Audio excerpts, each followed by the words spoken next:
We're on page 55 in your booklets. Page 55. We're continuing under the subtitle. We're on part 5 on our study on divorce. We're continuing under the subtitle of Except It Be for Fornication. Last week we dealt with the exception clause and whether or not it applies today. We found that looking through it does apply to us today. And then letter B there, we talked about exactly what is fornication. And that's about how far we got last week, just that far. So this week we're going to begin with under what condition is divorce permissible? And we're probably going to go over on time since we're starting late. But here on letter C in page 55, it says, Bible-believing Baptists generally hold one of two views on this matter.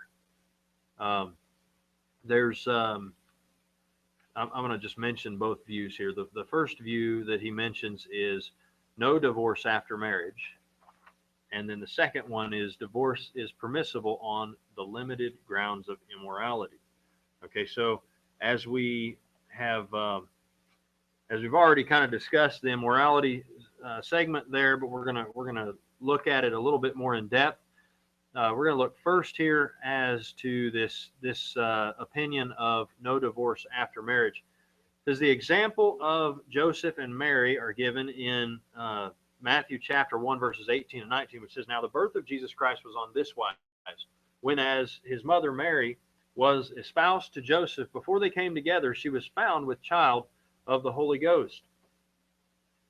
Then Joseph, her husband, being a just man, and not willing to make her a public example, was minded to put her away privily.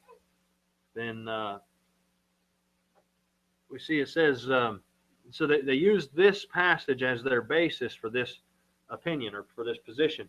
And then here's the points that they would deal with here. On in verse number 18, the second part there, it says, Mary was espoused to Joseph. And then this was the time before they came together as one flesh, as part C or part 3 of the verse says. And then Joseph was called Mary's husband. No. Yes. Joseph was called Mary's husband at this time. You said that like it was a question. I'm like, huh? That didn't sound right. Yes, no, Joseph was called Mary's husband at this time in verse number 19. And then it says, when he discovered Mary was with child, Joseph planned to privately put her away or divorce her, as it says there in verse 19 as well. So shortly after he understood what God was doing, Joseph took Mary unto him as his wife. Verse number 24 says, Then Joseph, being raised from sleep, did as the angel had bidden him, and took unto him his wife. And if you'll notice in verse 25, it says that he knew her not. Up to that point there, I don't have verse 25 here, but you just notice that it does make mention of that. So they still came together. They still became husband and wife, but the marriage was not consummated until after the purification, after the childbirth. So that's just an interesting side note there. But the position that holds to that, it says, on this basis, it is contended that divorce is only allowable if one party is unfaithful during the engagement period before the wedding. After that, there can be no fornication. That's the position that some will hold to. They'll say, well, as we kind of talked about at the end of the lesson last week, was the difference between fornication and adultery and how all that applies in the Bible when the Bible uses the terms. And well, some will say, well, that fornication only applies to premarital situations. So they'll say that this only applies to breaking up, or this would only apply during the engagement period. Once you're married, the only thing to break it is death, and then they'll take Romans chapter 7 verse 2 to as a proof text for that. and then 1 Corinthians 7:39. I'll read both of those quickly here. It says, "For the woman which hath an husband is bound by the law to her husband so long as he liveth. But if the husband be dead, she is loosed from the law of her husband." And then 1 Corinthians 7:39 says, "The wife is bound by the law as long as her husband liveth. But if her husband be dead, she is at liberty to be married to whom she will, only in the Lord." So we're at the bottom of page 55. It says some of the difficulties facing this position are. We're going to look at a couple of quick difficulties here. So in Matthew chapter 19, the context is marriage, not betrothal or espousal. If you review Matthew chapter 19 and you look at the context of what's being asked, and you look at how he answers that, when we noticed, in fact, I'm just going to quickly turn there to Matthew 19, so that we get the right, we don't miss that. But they come to him and they ask him. They said, "The Pharisees also came unto him, tempting him, and saying unto him, Is it lawful for a man to put away his wife for every cause? And he answered and said unto them, Have ye not read that he which made them at the beginning made them male and female, and said, For this cause shall a man leave father and mother, and shall cleave to his wife, and they twain shall be one flesh?" So he says, have you not read that? And it says, "Wherefore they are no more twain, but one flesh. What therefore God hath joined together, let not man put asunder." So his first answer to the Pharisees was, God put it together, let it not be taken, let not man put it asunder. So then the next point here, as they come back at him, they say unto him, "Why did Moses then command to give a writing of divorcement and to put her away? He saith unto them, Moses, because of the hardness of your heart, suffered you to put away your wives. But from the beginning it was not so. And I say unto you, whosoever shall put away his wife, except it be for fornication, and shall marry another, committeth adultery. And whoso marrieth her that is put away, committeth adultery." His disciples say unto him, if the case of a man be so with his wife, it is not good to marry. But he said unto them, all men cannot receive this saying, save they to whom it is given. And he talks about eunuchs and so forth there as well. But the point here of the context is, he's not talking about, there's nothing in the context that would indicate betrothal, espousal. The context is talking about marriage, divorce, remarriage. So this passage the problem with trying to say that this is that fornication here only applies to premarital relations is that there's a major problem with that, because the context of the passage is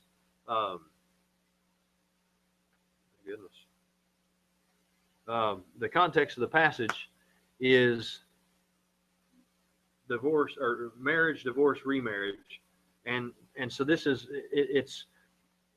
he says that what Moses wrote and the Pharisees were questioning clearly applies to marriage. And what they were questioning there was Deuteronomy chapter 24 verse 1. It says, when a man hath taken a wife and married her, and it come to pass that she find no favor in his eyes, because he hath found some uncleanness in her, then let him write her a bill of divorcement and give it in her hand and send her out of his house. So obviously the context of the passage tells you, not only does the context of the passage tell you that this fornication thing does not apply only to premarital, that this is talking about after marriage, but also the context of the referenced passage, the passage that they're referring to when they say, why then did Moses allow it? And when they asked, is it okay to divorce for any cause, or to put away for any cause? So if premarital fornication, and he gives another point here, which I think this point is it's not a real heavy, solid point. It could kind of be argued a little bit, but it's a point nonetheless. He says if premarital fornication were the only grounds for divorce, then Deuteronomy chapter 22, verses 19, 28, and 29 would be meaningless, he says. So we'll quickly look at those passages here. Deuteronomy 22:19 says, and they shall immerse him in 100 shekels of silver, and give them unto the father of the damsel, because he hath brought up an evil upon the virgin of Israel, and she shall be his wife. He may not put her away all the days, or put her away all his days. This is speaking concerning the fornication that took place. This man committed fornication with a woman, and it says that, or with a virgin, and it says that he shall that he has to take her to be his wife. That he's got to pay the father, and give the 100 shekels of silver to the father and take her to be his wife. So if it's speaking of premarital fornication there, well, obviously premarital fornication just took place in that particular case, and so it would be irrelevant. Okay. Now some could argue maybe that it doesn't make it irrelevant. I don't know that I would.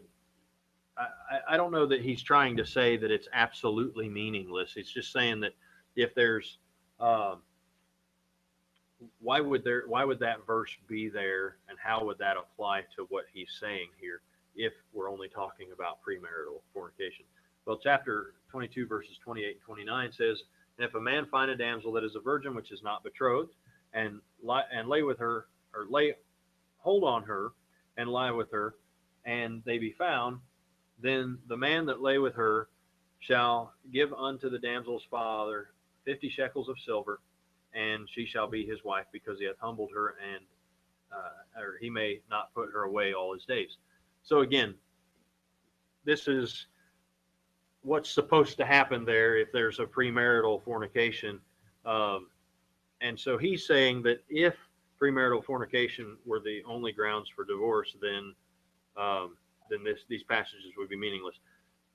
Verses 28 and 29 don't really, they reference premarital fornication, but they don't really reference a scenario where someone's engaged and there's premarital fornication. So it doesn't exactly apply there, but it does answer the issue of premarital fornication.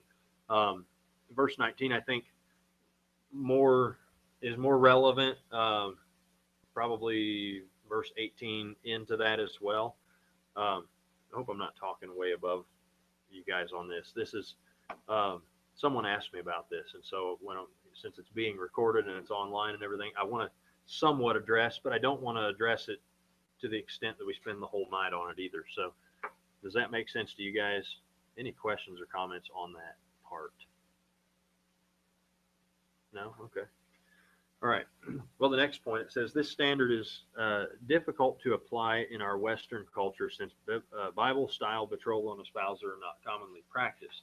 I know many people try to practice biblical style betrothal and espousal, but it's not commonly practiced. And in fact, it was practiced by the practicing Jews in that day, but there were many that weren't practicing it as well. So, and it wasn't always the exact same way. Although we'd like to say that there's a perfect scenario, that that this is the way that it was always done, it wasn't always done that way. Just like today, people come together in marriage very differently in many different cases. Not saying that every case is right or everything is okay, or that it's a blanket statement that, however it happens, as long as it happens. That's not what I'm trying to say at all. But I am saying that the Bible gives us a variety of ways that we see man and wife come together as far as the process beforehand. There are certain things that are wrong, but I don't think that we can go directly and say it only can be done this way. Although we can give a good case to say this is the safest way, and look at some examples there. However, it doesn't really apply to most of the people here. Anybody plan on getting married? Everybody's already married in here. Brother Jim, you're not planning on getting another wife anytime soon, right? You're the only single one in the room. So besides, my little ones here, and they're not getting married for at least 40, 50 years. So don't have to worry about that. So no, it'll probably be, man, sooner than we really think. Uh, 10, 12 years, I could be a grandpappy. So we'll leave that out. So point number 2 here, the other view of this passage. So again, where we're at is under what conditions is divorce permissible, and then there were 2 points or 2 views on the matter of permissible divorce. So we're going to look at the view number 2 here, and this is just dealing with this exception clause. After we've already established that it does apply for today, now we're establishing in what way. Okay, so in this next point here, the other view is divorce is permissible on the limited grounds of immorality. This view holds that the only scriptural ground for divorce today is sexual immorality of any kind, adultery, sodomy, incest, whoremongering, etc. And then here's a note that he gives, and I would agree. It says those who believe this do not advocate divorce in such cases. It is considered only as a last resort option, initiated when all other means of restoring of a broken one flesh relationship are exhausted. So, he gives examples: love, forgiveness, and all sufficient grace of God are able to restore any marriage marred by sexual sin. So this is not saying, we're not saying that, oh, he done went and did it, it's over. I have to, it's it, that's it. No, that's like last resort. Divorce is like, I'd rather die first. I mean, that's the way our attitudes ought to be. Scripturally speaking, I would rather die first. Now, obviously, I'm not going to commit like suicide, and I'm not going to kill the spouse, because that's wrong too. So, but you say that if there's any possible way whatsoever, after every ounce and every drop of my energy is gone, if there's still any possibility, divorce isn't an option. So you still try to work it out, even if there's if there's barely an inkling of a possibility that it might work out, you still try to work it out. However, in cases where it cannot be, after everything is exhausted, absolutely everything, and there's no possibility of it working out, only in the case of that immorality, only in the case of that defiling of the relationship in the physical manner. So this does not allow for divorce in cases of mental cruelty, incompatibility, inattention, you don't love them anymore,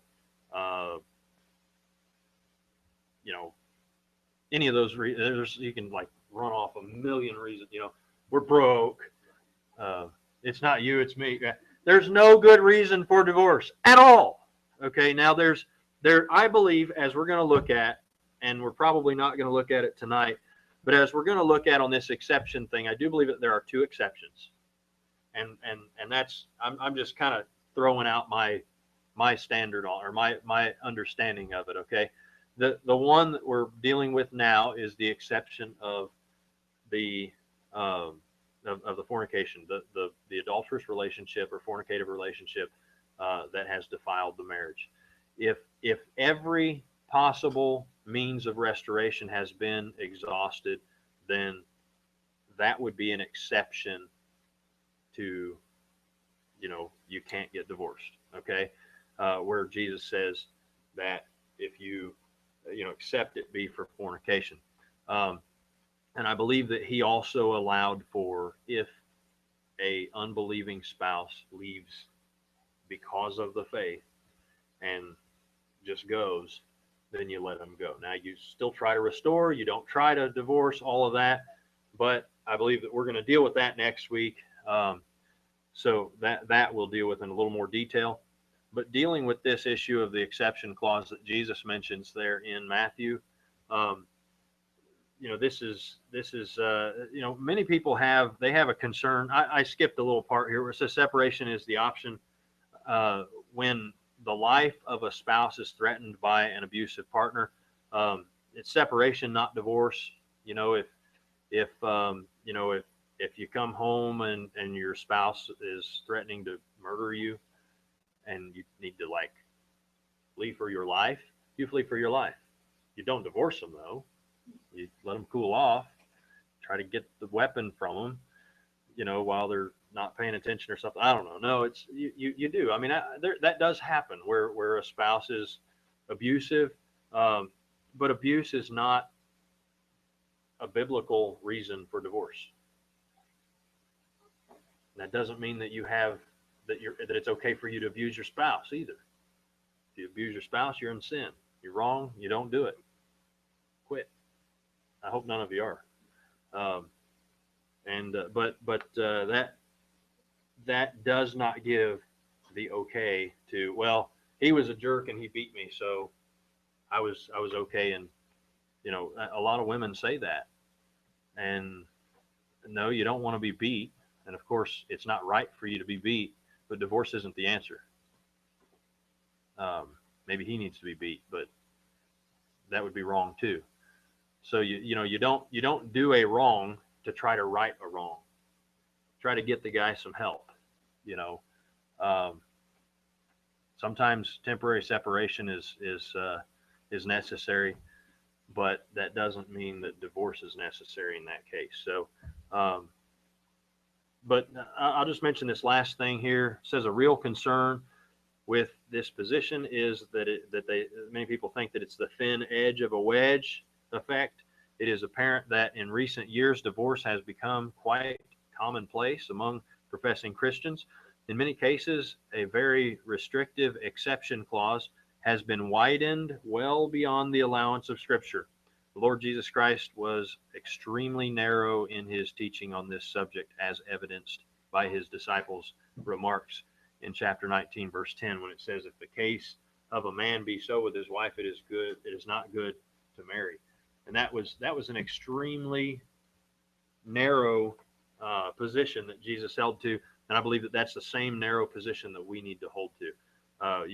You don't. It's obvious that Jesus did not condone divorcing for any cause. He gave one cause, and that's not. He's not saying if there's adultery, you know, or if there's fornication in the relationship, then you must divorce. No, he's saying that's like, except for that, there's no reason. And so, any questions on that? I know I keep emphasizing no divorce, no divorce, no divorce. That's I mean, it's because we're talking about divorce, and we're also talking about, you know, reasons why, or the reason, at least right now, in our study, we're dealing with the only reason that Jesus gave us for, you know, when he was here on earth, for divorce. I do believe that he, through the Apostle Paul, did give us another exception, but we'll talk about that as time goes on. And just so that everybody knows, that exception the second exception does not apply to members of Bible believing Baptist churches. You know, if your wife runs away, or your husband runs away, but you're both members of a church, I mean, people slander people all the time. They say, oh, they ran away because they were lost. No, probably they ran away because they couldn't stand you, and you should have corrected your actions and, you know, fixed it. Now, they ran away and they were wrong for doing so, but you were wrong for driving them away too. So fix it and get it right. Divorce isn't the issue, or divorce isn't the answer. So that's the you know, that's something we'll deal with a little bit more next week. I know we're not getting very far in these studies as we go through, but we're starting late, and we're also you know, we're digging just a little bit deeper, and we're talking a little bit more about these things. And you know, I think these will be helpful in the future. You know, when somebody says, well, what about this and what about that, so we can refer them to these messages, to these lessons, and they can look at it and kind of say, okay, that makes sense, and kind of follow the line of reasoning and and recognize that. Any questions? Questions or comments on any of that? I mean, we got like a whole like 1 page.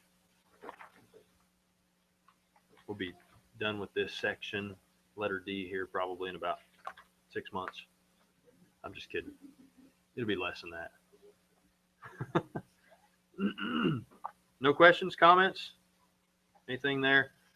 Just remembering what our topic was. We're talking about what conditions divorce is permissible. We looked at the 2 views on that, and that was it at this point. So the 2 views were no divorce after marriage, which we recognize that view has some issues with it, and then the other view of divorce being permissible on limited grounds of immorality. This, I believe, is pretty straightforward in the scripture, and I think that if you're not looking for if you're not just trying to establish a doctrine, it's pretty easy to see that that's what it's saying. No questions or comments?